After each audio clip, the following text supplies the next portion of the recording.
Sending email messages from your TSCT account. Sending a message is rather easy. You first have to know who you're going to send your message to, which means you have to know their email address, and I think we all know how to get email addresses from people. They just send them to you, or you know them. What you have to do in make sure that you have a window open and you're accessing email. We've shown you how to do that already. You can go up here in this little box on the left hand side and click new message, or you can just click the box because new message is the default anyway. Up will come a blank email message window, and all you have to do is fill in to. I'm going to send this email message to myself.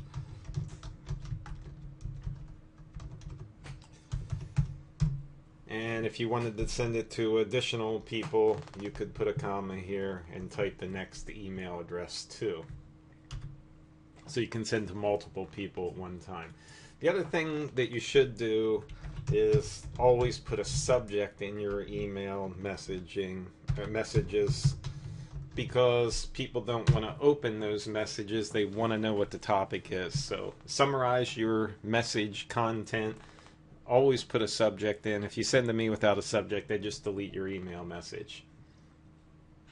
You'll see some other windows here, CC and BCC. Carbon copy is just a way for business communications to let someone know that you sent an email message to someone else. They aren't the focus of the content, but you just want to let them know that you did that. You would do a CC. So if I send an email message to someone I work with asking them to do something, I might want to send a carbon copy to my boss letting them know that I told them to do that. BCC is blind carbon copy, so you might want to let someone know that you're sending an email message to someone, but not let the person who's receiving the message know that you're letting someone else know. So these are things that are used.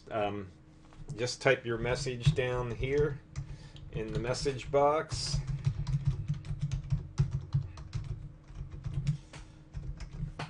And put your little normal conversation area in there.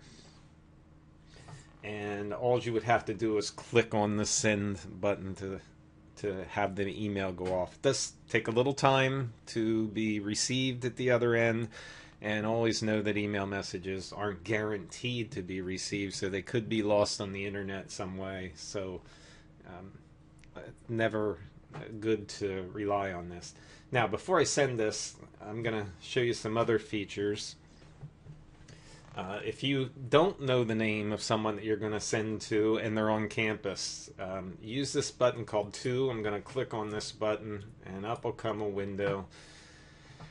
And just say I knew someone that I was in class with. Their name was Jones. I'm going to type the name in the display thing. I'm going to make sure that this global address list is in here.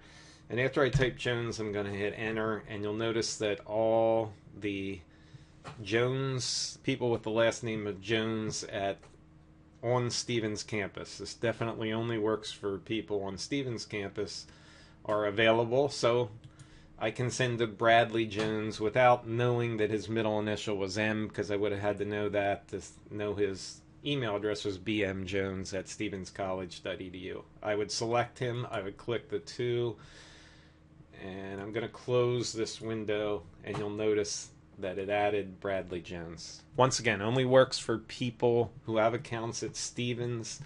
However, it's extremely useful. I'm going to get Bradley Jones out of there so I don't send him junk mail. So I right click on Bradley Jones' name and say remove, and I'm back to where I am before. Pretty cool. Easy to do, easy to work with. One last thing. If you want to send an attachment like another file or a picture that's separate from your email message, you click on this paperclip button, you go out and you select the file that you want. This case, I'm going to go here, and you'll see this is a PDF document, and if I click open, this will add this as an attachment, and I could send this with it. A couple notes. Attachments for students are limited to 10 megabytes in size, so you can't send movies that are big. Sometimes resolution of pictures, one picture should go, but you can do multiple attachments by clicking this again and selecting another file. But if you have over 10 megabytes in size of documents attached, it will not send your message. If you made a mistake, you can just right click on this and say remove, and I'm going to remove this attachment. When you're ready to go, click send, and away your email message goes. You don't get any message in here. This is a new email message that went to someone else. I happen to send it to myself, so you can see that I received a message pretty quickly. And that's how sending works.